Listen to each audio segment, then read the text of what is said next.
Assalamualaikum warahmatullahi wabarakatuh. Kembali bersama kami di podcast Bumi Pala. Hari ini juga sangat istimewa karena kita berada di ruang terbuka hijau Taman Pala Indah, Kota Tapatuan, di mana tempatnya orang-orang berkumpul, berdiskusi, menikmati keindahan panorama alam, tumbuhan dan sebagainya. Hari ini kita akan bertemu dan berdiskusi dengan Pak Babin Kantipmas yang sangat populer di daerah kita ya. Beliau Babin Kantipmas dari Polsek Tapatuan yang bertugas di Air Pinang dan Luk-Rukam. Ya. Selamat pagi Pak Babin. Selamat pagi Pak. Sehat Pak ya? Siap. Alhamdulillah. Saya sering membuka medsosnya Pak Babin. Jadi saya lihat sangat kreatif di sana. Terakhir saya buka itu juga saya lihat Pak Babin begitu banyak ya, sangat kreatif dan ada beberapa yang mendapatkan penghargaan. Kalau saya tidak salah dari Kamlingnya ya, keamanan lingkungan. Posat Kamling. Iya, Posat Kamlingnya. Ya, pemirsa sekalian, saya bersama dengan Pak Pardianto. Beliau adalah Babin Kantipmas Polsek Tapatuan yang memang sangat populer di Kota Tapatuan khususnya. Di luar itu beliau juga banyak penghargaan begitu ya. Dan juga beliau memiliki beberapa inovasi dan sangat kreatif. Di hadapan saya ini adalah karya beliau ya, karya Pak Babin, Pak Pardianto. Ini adalah hasil dari apa Pak? Dari limbah cangkang pala. Limbah cangkang pala. Di mana limbah cangkang pala ini kemudian diolah sedemikian rupa itu menjadi sebuah produk yang sangat bernilai, yaitu kaligrafi. Seni kaligrafi. Seni kaligrafi. Kita akan bincang-bincang dengan Pak Pardianto. Ini Pak Pardianto sejak kapan itu menjadi Babin Kantipmas itu? Saya menjadi, perkenalkan dulu Pak ya. Iya boleh. Tak kenal maka tak sayang. Betul. Jadi nama saya Pardianto, pangkatnya Brigadir Kepala ataupun Bribka. Ya. Saya asli orang Tapatuan Pak. Oh asli Tapatuan, iya. Lahir dan dibesarkan di Gampung Hulu. Gampung Hulu ya? Ya, Gampung Tapatuan. Hulu. Kemudian saya menamatkan sekolah kepolisian di SPN Selawah tahun 2006. 2006 ya? Ya, 2006. Gelombang pertama. Iya. Kemudian saya langsung ditugaskan ke Aceh Selatan. Di Polsek langsung? Langsung di Polres Pak. Polres ya? Polres. Nah, di situ ada pindah-pindah Pak. Betul. Khususnya di wilayah hukum Polres Aceh Selatan. Polres Selatan ya. Terakhir saya sekarang menjadi Babin Kantipmas itu sejak tahun 2017 Pak. 2017. Sampai sekarang. Itu terus berpindah-pindah Pak kampungnya. Ada pertama saya sejak 2017 itu 18-19 di Gampung Hulu Pak. Di Gampung Hulu ya? Di Gampung Hulu ya? Di Gampung sendiri berarti Gampung sendiri Pak, tempat lahir Pak. Kemudian untuk menambah istilahnya wawasan, betul. Saya dipindahkan lagi ke Gampung Luk-Rukam dan Gampung Air Pinang. Luk-Rukam dan Air Pinang. Sejak tahun 2020, 2021 hingga sekarang Pak. Berarti hampir 3 tahun ya, di Luk-Rukam dan Air Pinang. Ya, dalam bertugas sebagai Babin, apa saja yang Bapak lakukan di sana? Selain ada tugas pokok, ada tugas tambahan dan sebagainya. Ya, yang pertama fungsi Babin Kantipmas itu dulu Pak. Betul. Fungsi Babin Kantipmas itu adalah preemptif Pak. Preemptif dalam artian melaksanakan tugas kepolisian itu mengedepankan himbauan dan juga pendekatan kepada masyarakat. Dengan tujuan menghindari munculnya potensi-potensi konflik di masyarakat. ya. Nah, Itu fungsinya ya. fungsinya Pak. Kemudian fungsinya itu satu lagi itu ada door to door system, sambang desa. Kita harus door to door system dari rumah ke rumah warga. Dalam rangka apa dalam itu? rangka menggali informasi ataupun bertatap muka langsung Babin Kamtibmas dengan masyarakat. Apa keluhan masyarakat? Apa misalnya ada keluhan masalah Harkamtibmas, betul. masalah kekeluargaan, Betul, itu bisa sama-sama kita cari solusinya untuk cara penyelesaian masalahnya. Nah, kemudian ada deteksi dini terhadap potensi konflik sebagainya gitu. Jadi sangat sangat banyak yang dilakukan. Pak.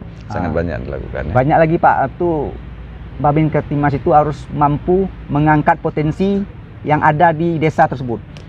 Nah, bagaimana apa yang ada potensinya di desa tersebut kita angkat untuk dijadikan sesuatu yang bernilai untuk masyarakat. Untuk masyarakat, baik secara ekonomi ya dan sebagainya ya. Dalam perjalanannya yang telah dilakukan apa saja nih Pak Babin?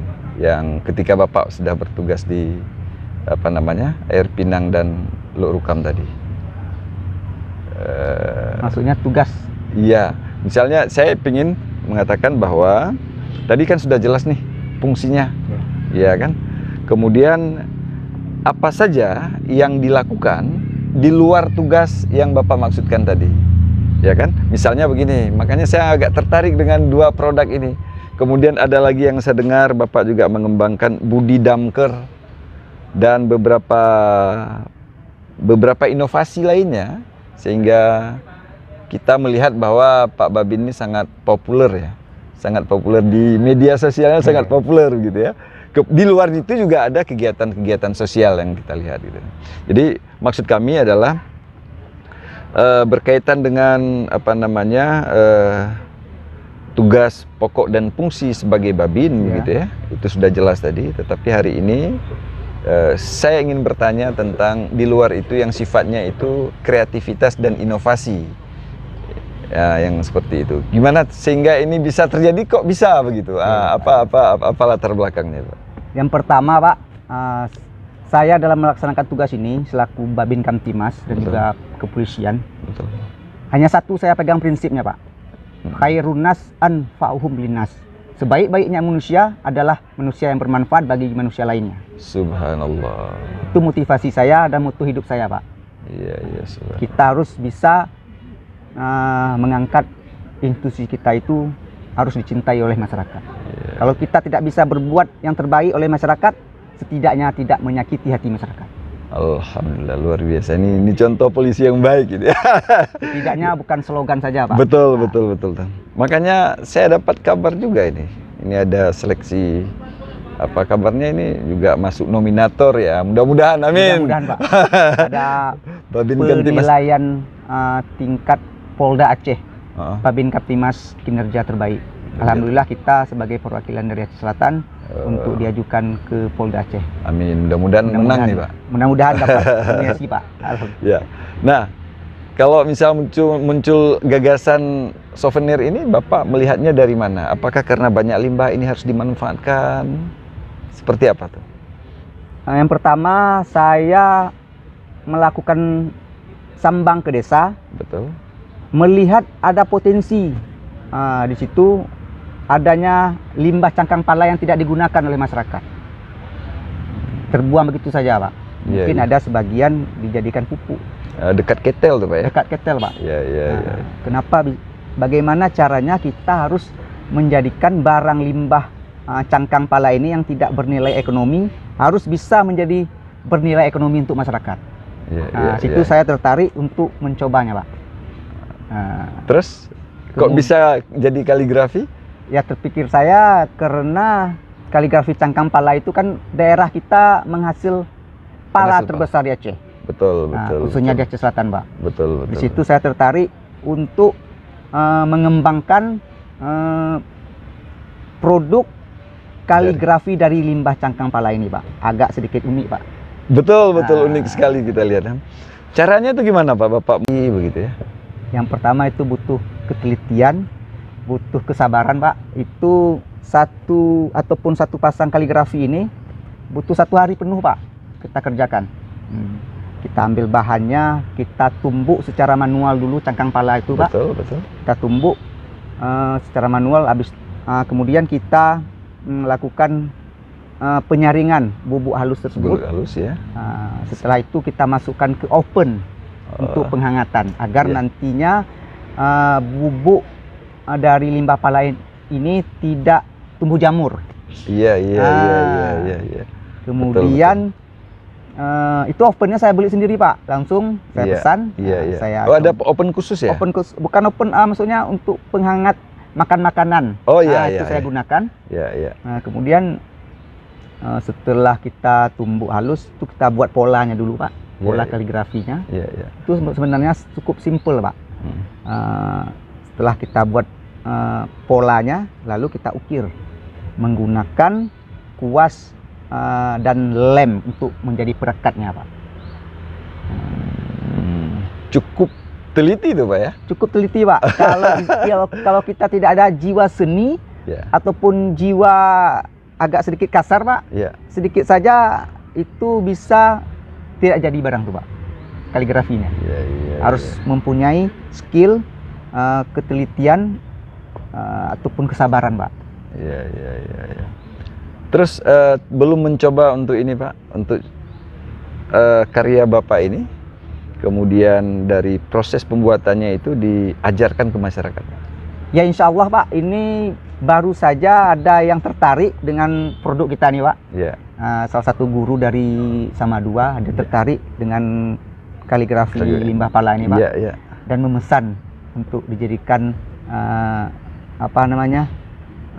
keindahan di rumah. Saya juga pesan. Ini sampai berapa harganya nih? Rahasia ya?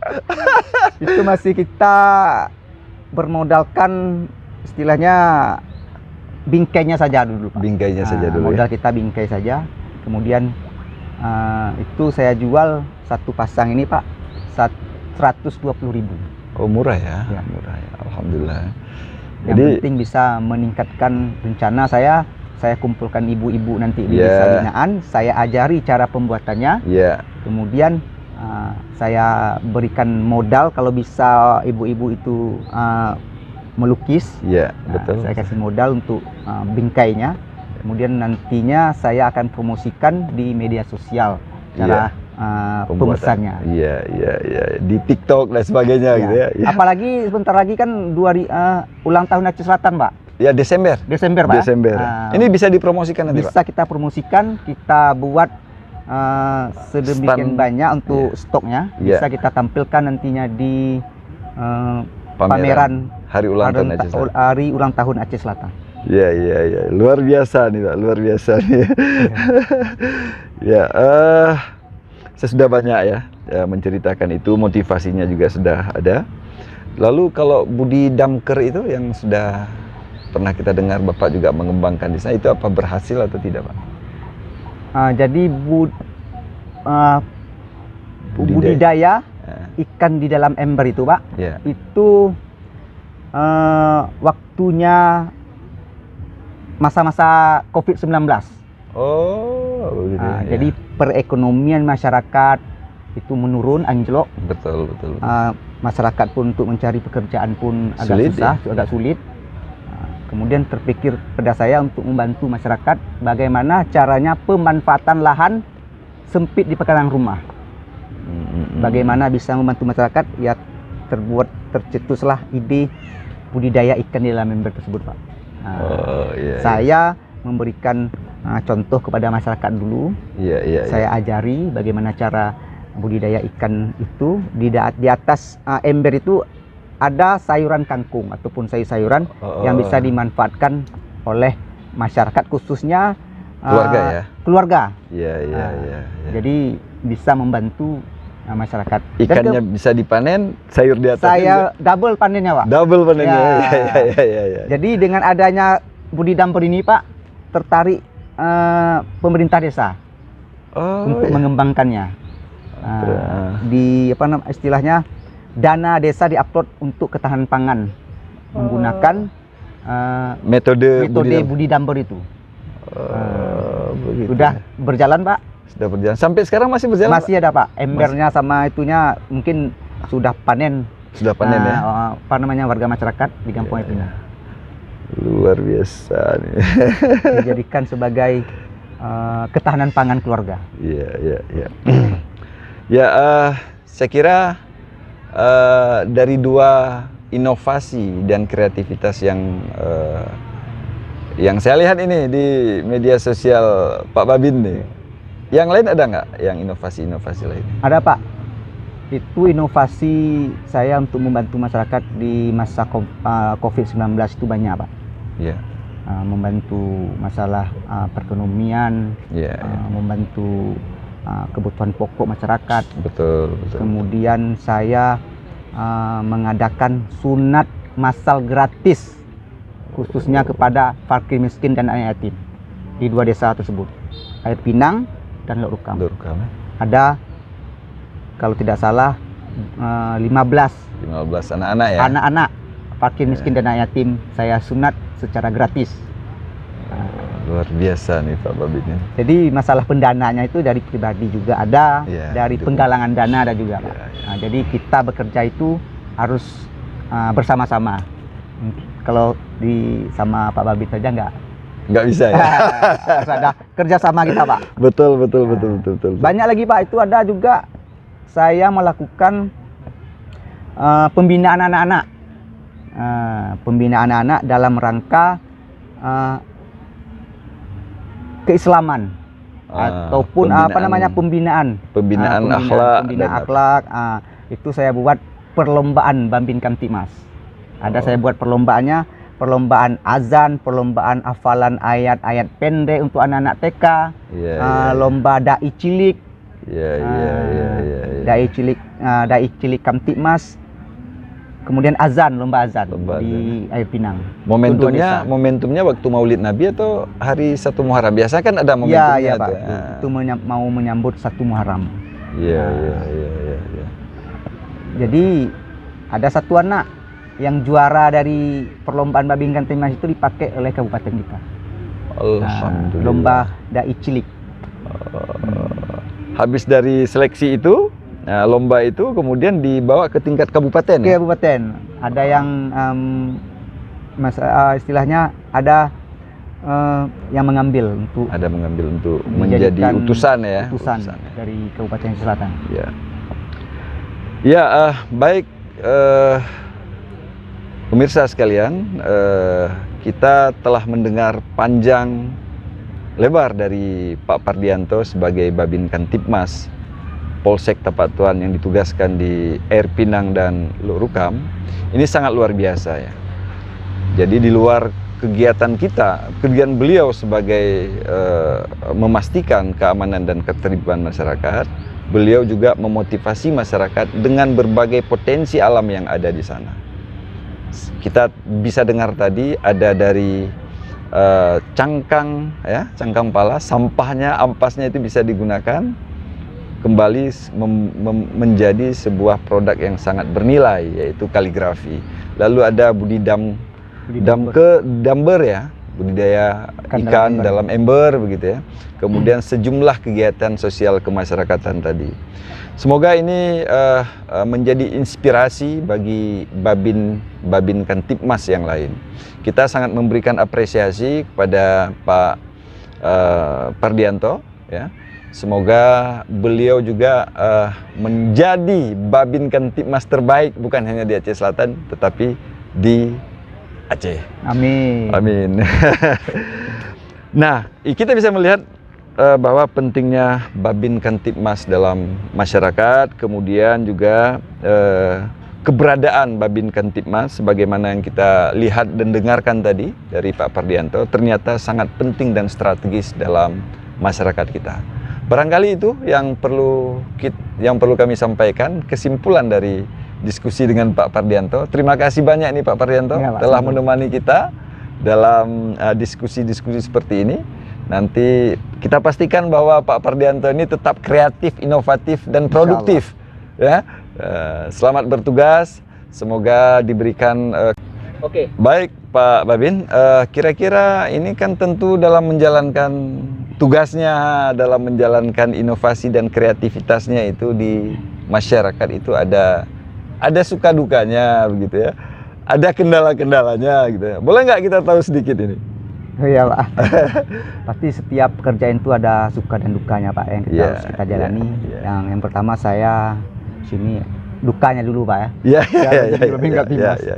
Jadi Babin Kamtimas ini Pak kerjanya full Pak. Diibaratkan seperti Superman. Harus bisa, harus mampu menghadapi situasi dan kondisi di tengah-tengah masyarakat. Diibaratkan seperti Superman. Ataupun agen of change. Agen of change, agen perubahan Pak. Agen perubahan, betul. Kemudian dukanya itu ketika tengah malam kita lagi tidur sama keluarga, ada permasalahan di desa, ataupun bencana alam. Betul. Itu perangkat desa ataupun warga masyarakat menelpon saya Pak, untuk segera datang membantu masyarakat. Yang penting saya kalau ada permasalahan di desa itu nomor HP saya bagikan kepada masyarakat.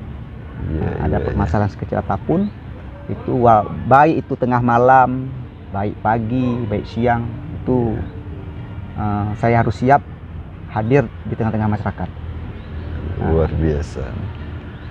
Luar biasa. Terima kasih Pak Pardianto. Luar biasa kita telah mendengarkan sukses story-nya, kemudian kendala dan suka duka beliau sebagai Babin Kamtibmas, dan tentu saja ternyata bahwa Babin Kamtibmas itu begitu punya peran penting dan strategis dalam masyarakat. Maka senantiasa nanti bagaimana mampu membangun komunikasi yang efektif, mampu bekerja dengan baik ya, sehingga situasi dan kondisi masyarakatnya itu tetap aman, terkendali, dan kondusif. Barangkali itu saja. Demikian, jangan lupa like, subscribe, dan share podcast Bumi Pala. Assalamualaikum warahmatullahi wabarakatuh.